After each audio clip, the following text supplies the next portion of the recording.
오늘 청년들 그리고 학생들이 많이 나와서 사실 제가 준비했던 설교의 내용하고는 좀 많이 틀려져야 될 듯합니다. 많은 부분은 주보를 참조해 주시고요. 학생들의 눈높이에 좀 맞춰서 말씀을 나누고자 합니다. 제가 설교 중에 예화는 잘 쓰지 않는데요. 오늘은 좀 죄송하지만 예화를 좀 쓰겠습니다. 예화를 잘못 쓰면 결국 너 잘났다는 얘기냐 뭐 이렇게 될까봐 제가 평소에 참 안 쓰는데 그래도 이 학생들한테는 도움이 될 듯합니다. 오늘의 말씀을 보면 열왕기하 10장 15절에서 36절까지의 말씀은 사실은 보다 넓은 시각에서 이 말씀을 볼 필요가 있습니다. 주부에 잠깐 나와 있는 것처럼 이 예후라는 인물, 새로운 왕조를 연 이 예후는 이 예후의 개혁이라는 커다란 타이틀이 대표적으로 상징을 하고 있습니다. 이 예후의 개혁은 9장 17절부터 이어져서 10장 28절에 이르기까지 연속적으로 이 예후의 개혁을 다루고 있습니다. 그 중에서 오늘 15절부터는 가장 중심이 될 수 있는 바알 신앙을 제거하는 그리고 야훼 신앙으로 돌이키는 중요한 사건을 기록하고 있는 부분입니다. 모두 7가지 정도로 이 예후의 개혁을 이야기를 합니다. 이 9장 17절에서 26절까지는 요람이라고도 하는 동일한 이름입니다. 여호람 또는 요람이라고 하는데 이것은 남유다의 왕의 이름이기도 하지만 북이스라엘의 왕의 이름이기도 합니다. 그래서 많은 학자들은 이것은 동일인이 아니었을까로 보는 견해에 저도 지지를 하고 있습니다. 또 만만치 않게 또 한 절반 정도는 이것은 성경책에 다른 이름으로 다른 배경으로 그려져 있기 때문에 다른 왕이다, 동명이인이다라고 이야기를 하는 학자들도 상당히 많다는 것을 기억할 필요는 있습니다. 그런데 이것은 어쨌든 간에 북이스라엘이든 남유다든 할 것 없이 모두 바알 신앙의 영향 아래 깊이 관여를 하고 있다는 것만은 분명합니다. 우리가 잘 알고 있듯이 남유다는 야훼 신앙을 잘 이어왔다라고 생각하면 커다란 오산이라는 겁니다. 야훼 신앙을 버리고 이 바알을 섬기는 신앙이 북이스라엘부터 남유다에 걸쳐서 심지어 예루살렘 성전 안에도 바알 신전이 들어가 있었다는 것을 우리는 사실은 분명하게 알 필요가 있습니다. 그렇기 때문에 하나님께서는 얼마나 이 땅을 회복시키시기 위해서 극단의 방법을 사용하셨는지를 우리는 오늘 이 말씀을 통해서 확인하게 됩니다. 이 예후는 그야말로 우리가 너무나 잘 알고 있는 바알 신앙의 대표적이라고 할 수 있는 아합의 가문들을 무너뜨린 왕입니다. 그런데 여기 보면 이렇게 되어 있습니다. 15절에 예후가 거기에서 떠나가다가라고 할 때 이 거기서라는 것은 이 12절에 나와 있는 사마리아로 가는 도중, 그리고 더 넓게는 10장 1절에 있는 아합의 아들 70명이 사마리아에 있는지라라는 배경까지도 포함하고 있는 겁니다. 10장 1절부터 이 11절까지는 아합의 아들들 70명을 제거하는 일을 했습니다. 이 70이라는 숫자는 성경에서 특별한 상징적인 숫자를 갖고 있는데 대표적으로 70인역에 할 때도 이 70이 들어가 있고, 그리고 이 모세가 장로들을 세울 때도 70인의 장로들이 있었습니다. 뿐만 아니라 더 높이 오래된 문화 쪽으로 거슬러 올라가면 바알 신화에서 그 바알의 형제들의 숫자가 바로 70명입니다. 그렇기 때문에 이 70이라는 상징적인 숫자는 꼭 아들이 70명일 수도 있겠지만 그의 측근들, 그를 추종하는 모든 존재들을 이야기하는 것이라고 보는 것이 보다 적합할 듯합니다.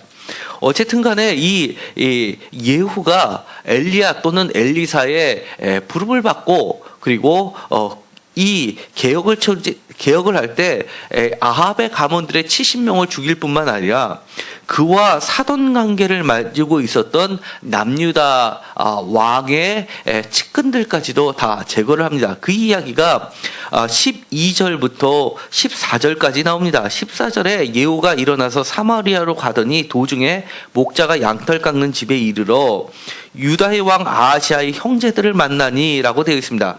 그 숫자가 바로 42명이라고 되어 있습니다. 그런데 이 아하시아의 형제들을 할 때 이 형제들은 사실 아하시아는 형제가 없었던 그 형제들은 다 죽고 혼자만 남았던 사람인데도 불구하고 형제들이라고 이야기를 합니다. 사실 이 형제들이라는 이 말은 열왕기하 9장 2절에 보면 그의 형제들 중에서도 이 형제들도 사실은 형제라고 번역했지만 동료일 가능성이 더 높습니다. 그래서 형제라고 친인척을 이야기할 수도 있지만 보다 넓은 의미에서 최측근들을 이야기한다고 보는 것이 보다 적합해 보입니다. 어쨌든 간에 이 42명을 모두 다 죽이게 됩니다. 이것은 열왕기하 2장 24절에 엘리사가 엘리야로부터 능력을 받은 다음에 내려오면서 그를 놀리는 사마리아의 42명의 아이들을 저주하자 앙콤이 나와서 다 죽인 사건이 나오는데 이것과 그것은 하나는 우화로 하나는 역사적 진술로서 서술로서 사실은 동일한 사건으로 봐야 됩니다. 이처럼 이 아이들을 학대하는 성경의 본문이 아니라 또는 하나님의 사람들을 권위를 높여주는 본문이 아니라 이처럼 악의 뿌리들을 제거하는 본문인 것입니다. 이렇게 개혁은 단순히 현재의 권력을 가지고 있는 것들, 잘못된 것을 고쳐주는 것도 중요하지만 잠재적인 악의 근원이 되는 것들조차도 뽑는 것이 진정한 개혁이라고 하는 겁니다. 오늘날의 대한민국의 사태를 보면 사실은 독재의 문제가 됐던 그 시대는 지나갔을진 몰라도 그때 갖고 있었던 재산이 무려 숨어있는 재산이 10조라는 이야기가 나올 정도입니다. 지금 그것을 덴마크나 독일 법원에서 찾아낸다면 한국에서 그것을 돌려달라고 할 수도 없을 정도라고 합니다. 왜냐하면 그것을 찾아낸 쪽에서 자기네들 불법적인 자금이다라고 추징을 해버리면 한국으로 돌아올 수 없는 돈이 될 수도 있다는 겁니다. 박정희 시대 때부터 축적돼 왔던 구국기도회라는 명목으로 해서 온갖 착취를 했던 돈이 상상을 초월하는 액수가 돼버렸습니다. 그리고 그 막강한 재력을 위해서 후원받았던 많은 사람들, 소위 말해서 우리가 다 부러워하는 서울대를 나오고 그리고 검찰총장이 됐던 사람들이 곳곳에 있으면서 장악했던 일들이 오늘의 사태라는 겁니다. 그렇기 때문에 근원을 찾는 문제도 매우 중요합니다. 그런데 오늘의 본문 15절부터 나오고 있는 것은 매우 독특한 장면이 나오게 됩니다. 예후가 어떻게 가장 여러 가지 개혁들 중에서 가장 핵심이 되는 것, 바알 종교를 그 이스라엘 땅에서 그리고 남유다 땅에서 몰아내는 장면을 그려내고 있습니다. 예후가 거기서 떠나가다가 자기를 맞이하러 오는 레갑의 아들 여호나답을 만난지다. 레갑의 아들 여호나답은 예레미야서 35장에 나오는 매우 특이한 인물들입니다. 예레미야서 35장을 잠깐 보도록 하겠습니다. 예레미야서 35장에 보면 이 나라가 멸망하기 전에 남유다가 멸망하기 전에 이 예레미야가 이 레갑 사람들을 찾아가서 하는 말들이 나옵니다. 이 레갑 사람들은 11절에 보면 35장 11절에 보면 이렇게 되어 있습니다. 그러나 바벨론의 느부갓네살 왕이 이 땅에 올라올 때 우리가 말하기를 갈대아인의 군대와 수리아인의 군대를 피하여 예루살렘으로 가자 하고 우리가 예루살렘에서 살았노라라고 하면서 이 사람들은 매우 신실한 사람들인데 국가의 위기에서 자신들의 목숨을 구걸하려고 도망가는 사람들이 아니라 맞서서 싸우기 위해서 예루살렘을 지키기 위해서 있었던 사람들입니다. 그런데 그 배경이 되는 사람들이 있습니다. 2절에 보면 너는 레갑 사람들의 집에 가서 그들에게 말하고 그들을 여호와의 집 한방으로 데려다가 포도주를 마시게 하라 하시니라라고 이 유다의 요시아 왕의 아들 여호야김 시대에 예레미야에게 여호와께서 말씀을 하십니다. 그런데 이 여호와의 집에 그들을 초청해서 그들에게 여호와의 집 한방으로 데려다가 포도주를 마시게 하라라는 그 말을 하게 되는데 그 말을 이 레갑 사람들이 거부를 하게 됩니다. 왜냐하면 그 이유가 나오게 됩니다. 6절에 보면 이렇게 되어 있습니다. 그들이 이르되 우리는 포도주를 마시지 아니하겠느냐.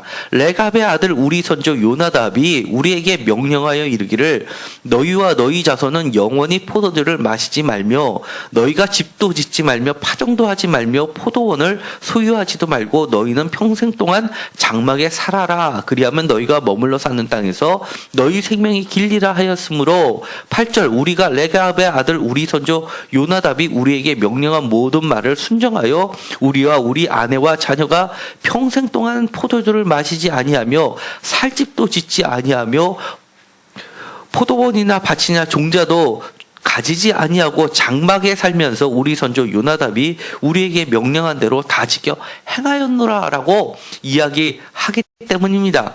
여기 레갑의 아들 우리 선조 요나답이라는 이야기는 오늘 열왕기하 10장 15절에 나오는 레갑의 아들 여호나답과 같은 인물로 보는 겁니다.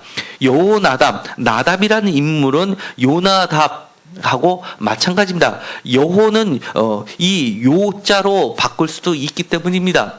그렇기 때문에 이 여호나답의 레갑의 아들 여호나답을 만나게 되는데 이 사람은 자기 후손들에게 이렇게 지시했던 사람입니다. 너희 자손은 영원히 포도주를 마시지 말라. 그러니까 너희 자신을 이 나시린처럼 죽게 헌신하는 결단하고 주를 위해서 살아라라고 이야기하면서 집도 짓지 말고 파종도 하지 말고 포도원도 소유하지 말고 평성동에 장막에 살아라라고 이야기해서 그것을 수백 년 동안 지켜왔던 사람들입니다. 그런데 이 장막에 거주하며 살아라라고 하는 것은 이 땅에 소망을 두지 말고 하나님의 명령을 따라서 언제든지 움직일 수 있는 사람으로 살아라라고 하는 겁니다. 출애굽의 전통을 이어가면서 야훼 신앙만을 지키면서 살아라라고 하는 겁니다. 출애굽을 해서 이 광야 생활을 하면서 장막 생활을 하면서 그러면서 하나님께서 최종적으로 약속된 땅에 들어가기까지 그 생활을 그대로 사람들한테 보여주면서 살아있는 여호와의 명령 그리고 살아있는 하나님을 그들에게 보여주는 삶을 그들의 삶을 통해서 설교를 했던 사람들이 바로 이 여호나답의 후손들입니다. 그런데 그 조상을 만나게 된 겁니다. 그러면서 내 마음이 내 마음을 향하여 진실한가 같이 내 마음도 진실하냐. 여호나답이 그렇다라고 예우하게 이야기합니다. 그러자 나와 손을 잡자. 나와 손을 잡으니 그 예후를 끌어 병거에 올리며 나와 함께 가서 여호와를 위한 나의 열심을 보라라고 합니다. 여호와를 위한 나의 열심을 보라라는 이 모습은 대표적으로 엘리야나 엘리사를 기억나게 합니다. 그러면서 그들이 사마리아에 이르러서 아합에 속한 자들을 죽여 진멸하였으며 여호와께서 엘리야에게 이르신 말씀과 같이 되었더라라고 되어있습니다. 이 갑자기 아합의 이야기를 하면서 이 엘리야의 이야기를 다시 한번 합니다. 성경에서는 두 가지 전통이 납니다. 이 바알의 종교들을 이 아합에 속한 사람들을 다 멸할 때 이 시대는 이 예후가 속한 시대는 엘리사의 시대입니다. 그런데도 불구하고 엘리야를 다시 한번 이야기합니다. 이것은 열왕기상 19장을 기억나게 합니다. 열왕기상 19장 15절부터 18절에 보면 엘리야가 이 예후를 부르는 장면이 나오게 됩니다.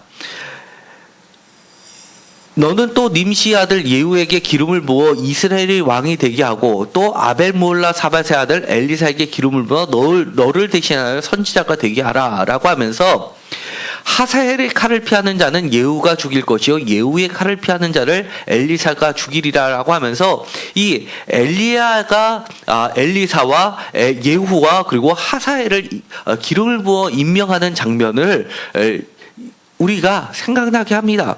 그러면서 이것은 두 가지 전통이 있는데 하나는 엘리야를 흐르는 전통, 또 하나는 똑같은 사건인데 엘리사를 향하는 전통이 있는데 두 가지를 다 성경에선 담고 있는 겁니다. 어쨌든 간에 그가 개혁을 시작한 것은 엘리야를 통하든 엘리사를 통하든 모두 다 하나님의 말씀이 시발점이 됐다는 겁니다. 하나님의 말씀의 시발점으로 인해서 그는 개혁을 하는데 그 방법은 우리가 이럴 수가 있을까라는 방법을 쓰게 됩니다. 바로 18절에 보면 바알을 섬기는 사람을 다 불러 모읍니다. 그러면서 내가 아합은 바알을 조금 섬겼으나 예후는 더 많이 섬기겠다라고 하면서 다 불러들인 다음에 한 사람들은 빠지지 말고 다 오지 않는 사람은 내가 죽이겠다라고 하니까 모두 다 올라갑니다. 그리고 나선 그 안에서도 야훼 신을 섬기는 사람 다 마카드로 내쫓아라라고 합니다. 그러자 이 사람들이 얼마나 서로를 수군거리면서 이 왕 앞에서 잘 보이려고 조금이라도 야훼를 섬겼던 사람을 내몰았지 않았겠습니까? 그리고 나서는 이 바알을 섬기는 사람들에게만 예복을 주고 섬기게 합니다. 그리고 자신은 바깥으로 나가서 준비된 자 80명을 통해서 그들을 안에 가두어 놓고 다 죽이게 됩니다. 이 개혁치고는 너무나 잔인하고 기만과 술수가 있는 방법을 쓰게 됩니다. 그런데 왜 이렇게 온갖 술수를 써면서도 그렇게 좋은 방법이 아니라 이런 방법을 동원해서면서 이 야훼 종교를 회복하려고 했을까라는 의구심을 갖게 됩니다. 이 예후라는 인물은 매우 굉장히 야가 빠진 사람이 분명합니다. 그럼에도 불구하고 그의 첫 출발은 이렇게 평가를 합니다. 30절에 여호와께서 예후에게 이르시되 내가 나 보기에 정직한 일을 행하되 잘 행하여 내 마음에 있는 대로 아합 집에 다 행하였은즉 이라고 칭찬을 해주십니다.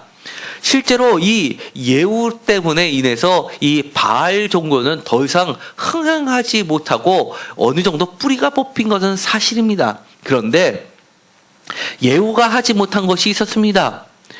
예후가 29절에 보면 이렇게 되어 있습니다. 이스라엘에게 범죄하게 한 느밧의 아들 여로보암의 죄 곧 베델과 단에 있는 금송아지를 섬기는 죄에서는 떠나지 아니하였더라 라고 합니다. 이 죄 때문에 31절에 보면 그러나 예후가 전심으로 이스라엘 하나님 여호와의 율법을 지켜 행하지 아니하며 여로보암이 이스라엘에게 범하게 한 그 죄에서 떠나지 아니하였더라 라고 하면서 한 가지 잘못을 지적해 주십니다. 그러나 그가 처음에 행한 그 행위는 너무나 반듯했기 때문에 하나님께서는 그에게 4대의 축복을 주십니다. 어쨌든 간에 이 예후의 왕조는 이스라엘 전체의 역사에 의해서 북이스라엘에서 여로보암의 이 시조에 해당하는 그 시대, 그 다음에 이 바알을 극신하게 섬겼던 이 아합 가문에 해당하는 오므리 왕조가 절대 다수, 그에 못지않게 거의 그 이후에 100년을 차지했던 이 예후 왕조가 차지하고 있습니다. 그렇기 때문에 중간중간 다른 왕조가 있고 마지막에도 다른 왕조가 있지만 주요한 3대 왕조 중에 하나가 바로 이 예후 왕조입니다. 거의 북이스라엘의 절반을 차지했었던 것이 바로 예후 왕조입니다. 그 정도로 그는 개혁에 성공했음을 우리는 보게 됩니다.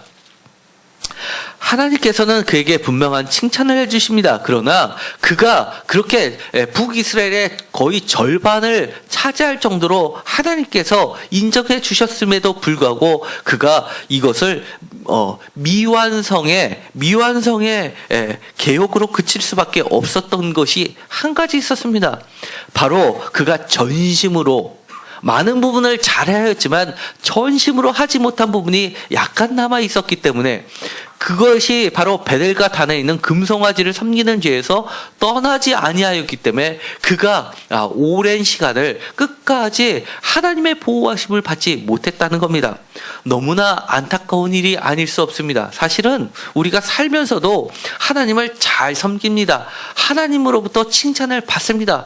축복도 받습니다. 그런데 너무나 작은 것 하나 때문에 미완성으로 남는 안타까운 일이 있어서는 안 될 줄 압니다. 2017년이 시작이 됐습니다. 2016년을 바라보면 너무나 감사한 것이 많습니다. 그런데 우리가 2016년에 돌이켜보면 정말 안타까운 일들이 꽤 많았습니다. 제 자신도 제 자신을 돌아볼 때 후회스러운 것이 참 많이 있습니다. 2017년에는 반복되지 않았으면 좋겠습니다. 그러려면 과연 어떻게 해야 될까요? 정말 이 처음에 가졌던 마음, 이 레갑의 아들 요나답을 향해서 처음 만나면서 예후가 했던 말, 내 마음이 내 마음을 향하여 진실한가 같이 내 마음도 진실하냐? 나와 같이 손을 잡자. 여호와를 위한 나의 열심을 보라 하는 그 진실된 마음이 처음부터 끝까지 지속됐다 하면 우리는 이 아쉬움이 없을 수도 있습니다. 여호와를 향한 나의 열심을 보라 하는 것이 이렇게 바알의 목상을 헐며 바알의 신당을 헐며 변소를 만들어 온 것이 오늘날까지 이르렀지만 한 가지 남아 있는 금송아지를 섬기는 죄에서 돌이키지 못했다는 그것 하나 때문에 미완성으로 남았다는 겁니다. 이 성경은 무려 예후의 개혁을 7가지 완전수를 통해서 7가지 일화들을 소개할 정도로 그렇게 완성에 가깝게 가는 듯해 보이지만 너무나 작은 것 하나 때문에 그만 미완성으로 남았다는 겁니다. 사실은 오늘 이야기한 것처럼 이 예후가 개혁을 일으켰을 때 가장 밑바탕이 됐던 것 다른 것이 아니었습니다. 바로 하나님의 말씀에서부터 시작이 됐습니다. 그리고 하나님의 말씀처럼 자신의 마음도 진실되냐 안 되냐가 그의 개혁의 성공의 열쇠였습니다. 그의 개혁 옆에는 하나님이 부족함은 붙여주셨습니다. 레갑의 아들을 붙여주셨습니다. 레갑의 아들은 그야말로 예레미야서에 나오는 중요한 인물 중에 하나입니다. 우리가 부족하면 하나님이 붙여주십니다. 아무리 높게 쌓아놔도 사실은 작은 것 때문에 무너지는 것을 또한 우리는 보게 됩니다. 많은 부분들이 신앙은 잘 가지고 계시고 신앙생활을 잘 하시면서도 아주 작은 것을 놓치는 경우들이 있습니다. 혹시 여기 청년들 나와 있는데 대학교 가면 제일 많이 하는 게 뭡니까? 요즘에 사실은 술입니다. 그죠? 담배입니다. 술과 담배 문제 별것도 아닌 것 같지만 사실은 작은 것이지만 2017년 되면 그것이 바로 하나님에 대해서 내가 마음이 진실한지 아닌지를 가늠할 수 있는 잣대가 된다는 것만 그러면 분명합니다. 우리가 2017년에는 하나님에 향해서 우리의 마음이 진실됐으면 좋겠습니다. 그 진실한 것을 위해서 내가 작은 것이라고 무시한다면 여기서도 마찬가지로 이렇게 바알을 위한 신당들을 다 없애고 변소까지 만들어서 칭찬을 받을 정도로 많은 부분을 했지만 정말 작은 것, 금송아지 하나 없애지 않은 것 때문에 그는 너무 많은 것을 잃어야만 됐습니다. 어쩌면 여러분들도 하나님 앞에서 진실한 마음이 없겠습니까? 이렇게 주일날 나와서 예배 드리는 거, 여러분 마음 진실한 거 하나님이 칭찬해 주십니다. 그런데 그 잘하였도다, 잘 행하였도다, 내 마음에 있는 대로 다 행했구나 했지만 너무나 작은 것 때문에 많은 것을 잃지 않게 되기를 간절히 소망합니다. 2017년에 여러분들께서 각 가정에서 정말 하나씩 작은 것 하나씩 적어보시기 바랍니다. 저도 오늘 설교를 하기 전에 많은 생각을 하면서 정한 것이 하나 있습니다. 2017년에는 정말 아름다운 생각과 말만을 하려고 애쓰겠습니다. 사실 많은 비판을 제가 해왔는데 그런 거 이제 하지 않으려고 노력할 겁니다. 여러분들께서도 여러분들이 할 수 있는 범위 내의 그런 것들을 하나씩 정해서 2017년은 정말 하나님께서 정말 나보기에 정직한 일을 행하되 잘 행하였도다 라고 할 수 있는 한 해, 또한 여러분들도 하나님 앞에서 그리고 다른 사람 앞에서 내 마음이 진실한 것처럼 너도 진실하냐, 나와 같이 손을 잡자라고 손을 내밀 수 있는 것, 그리고 떳떳하게 그리고 당차게 여호와를 위한 나의 열심을 보라라고 자신 있게 얘기할 수 있는 하나가 되기를 간절히 소망합니다. 기도하고 마치기로 하겠습니다. 하나님 감사합니다. 저에게 2017년을 주셔서 감사를 드립니다. 올 한 해는 정말 여호와를 향한 나의 열심을 보라라고 외치는 한 해가 되게 하여 주옵소서. 또한 내 마음이 진실한 것처럼 너도 내 마음처럼 진실하냐, 나와 함께 가자라고 손을 내밀 수 있는 하나님의 동력자들을 우리에게 붙여 주옵소서. 정말 하나님께서 내 보기에도 잘하였다라고 칭찬받는 한 해가 되게 하여 주옵소서. 한 가지 분명한 것은 그럼에도 불구하고 작은 것을 놓치지 않게 하여 주옵소서. 7가지의 개혁을 잘 행하였지만 정말 작은 것 하나를 놓침으로써 너무 많은 것을 잃어버리는 시간이 되지 않게 하여 주옵소서. 우리가 특별히 2017년에는 가정에서도 학교에서도 직장에서도 술과 담배의 문제 분명하게 선을 그을 수 있게 하여 주옵소서. 우리가 하나님 앞에 진실하게 나는 절대로 술, 담배를 하지 않겠다. 비록 내가 회사에서 잘리는 순간이 있다 하더라도 하지 않겠다라고 마음을 먹으면 하나님께서 피할 길도 주시는 하나님이라는 것을 우리는 분명히 깨닫습니다. 분명하게 선을 그을 것은 선을 긋고 나가는 자들이 되게 하여 주옵소서. 친구들의 시선보다는 하나님을 향한 그 열심이 보다 우선되게 하여 주옵소서. 예수 그리스도의 이름으로 기도드렸습니다.